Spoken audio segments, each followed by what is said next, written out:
Hello guys.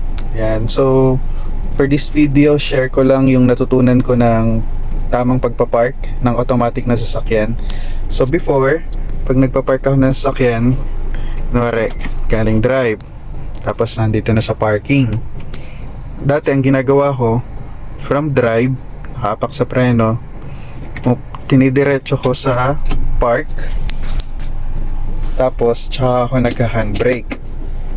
So, hindi pala dapat ganun. So, ang tama palang way ng pagpapark ng automatic na sasakyan is from galing ka ng drive, tapos nakapark ka na, ilagay mo muna siya sa neutral. Sa neutral ka, haapa ka sa preno, tsaka mo i-handbrake. So, pag na-handbrake ka na, pag binitawan mo, gagalaw yung sasakyan. Atras yan. So, ibig sabihin, nag-engage na yung si handbrake.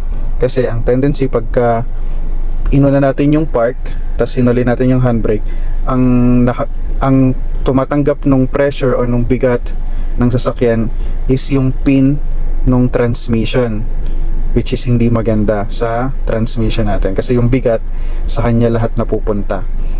Dapat ang may trabaho nan is yung preno, yung brake ng sasakyan natin, which is si handbrake pag nakapark.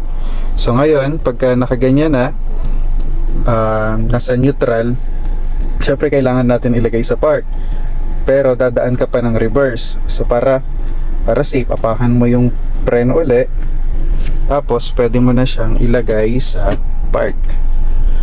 Tapos pag binitawan mo yung preno sa paa, hindi na siya gagalaw. So yun lang. Ganun lang ang pag-park ng automatic na sasakyan. Thank you guys for watching. Bye!